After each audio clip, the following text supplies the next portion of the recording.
c'est un spectacle inédit.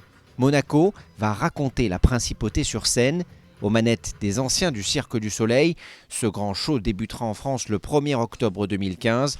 Pour l'occasion, c'est le prince Albert lui-même qui est venu assurer sa promotion.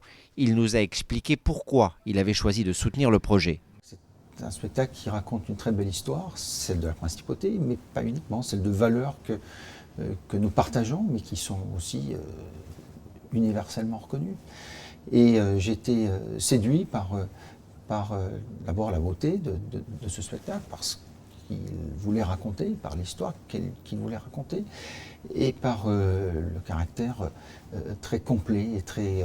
C'est du rêve, c'est de l'imaginaire, bien sûr, mais c'est un spectacle aussi de valeur, et j'ai trouvé cela intéressant de montrer aussi la principauté autrement. C'est un spectacle sur la principauté, c'est aussi un spectacle personnel. L'un des tableaux parle directement de votre mère. Comment ça vous a été proposé? Quelle a été votre réaction?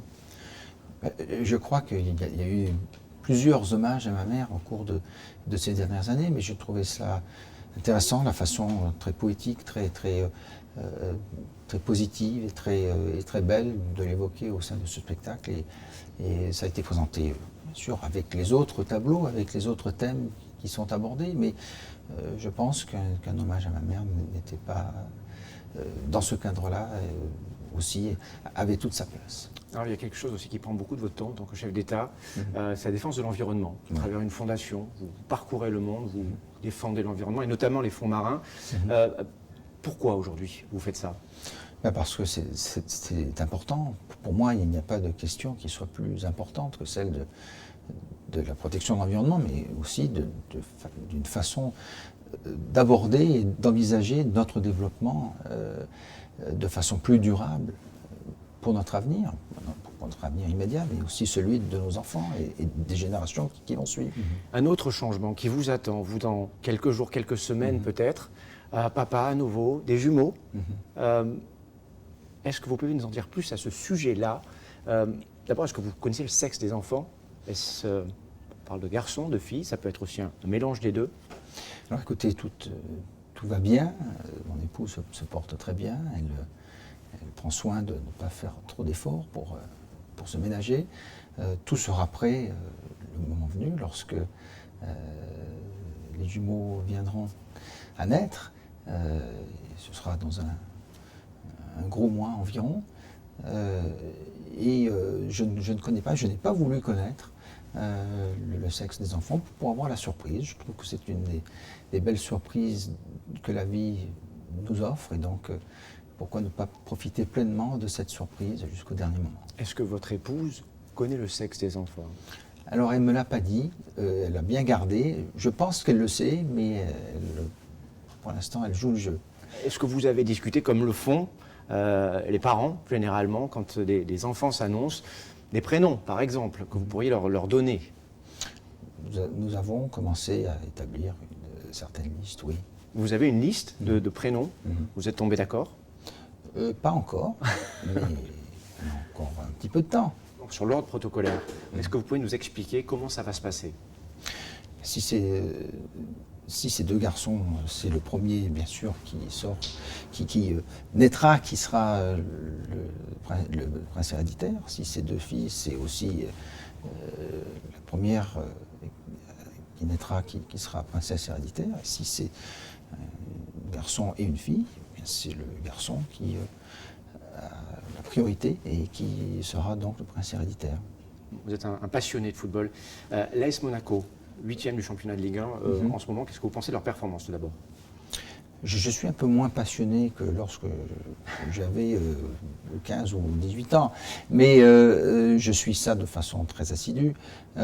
Écoutez, je pense qu'on a eu un début de saison un petit peu difficile, pour plusieurs raisons. D'abord, un nouvel entraîneur, des joueurs emblématiques qui nous ont quittés, voilà, un nouveau système de jeu qu'il a fallu aussi revoir et réadapter, quelques blessures aussi chez certains joueurs. Et donc, mais je crois, et j'étais sûr que si on arrivait à faire de bons résultats dans nos premiers matchs de Ligue des Champions, eh bien, cela pourrait donner un nouveau départ à la saison. Et je ne me suis pas trop trompé, même si les résultats en Ligue 1 tardent un petit peu à venir. Mais je pense j'ai bon espoir qu'on va bien finir la saison. Votre réaction au départ de James Rodriguez et de Falcao, qu'est-ce que vous en avez pensé? Écoutez, je pensais que c'était un petit peu prématuré. Je pensais qu'il pouvait encore apporter beaucoup à l'équipe pendant au moins une saison. Mais c'est l'évolution du football moderne, on peut le regretter. Mais je pense que je suis certain que leur absence ne pèsera pas trop lourd pour la fin de la saison. Dernière petite question, monseigneur. Vous êtes un amoureux du foot à l'ancienne. J'en parlais avec un de vos amis hier qui me disait il aimait le foot comme on faisait du foot avant. Vous l'avez peut-être suivi à travers l'actualité ces derniers jours, les scandales financiers à Nîmes, à Marseille. Qu'est-ce que vous en pensez? Est-ce que ça vous choque? Est-ce que ça vous scandalise? Vous savez, ces événements qui ternissent le football m'attristent et bien sûr me choquent. On pensait qu'on était, peut-être pas complètement à l'abri, mais que c'était des événements qui pouvaient concerner d'autres pays ou d'autres championnats.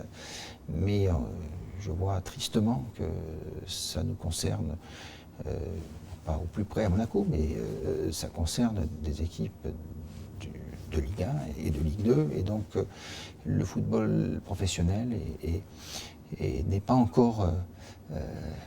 n'est pas encore à l'abri de ce genre d'événements affligeants qui ternissent l'image du football, qui ternissent l'image du sport en général. Il faut tout faire pour combattre cela. Vous pensez qu'on peut avoir un foot business et un foot propre à la fois?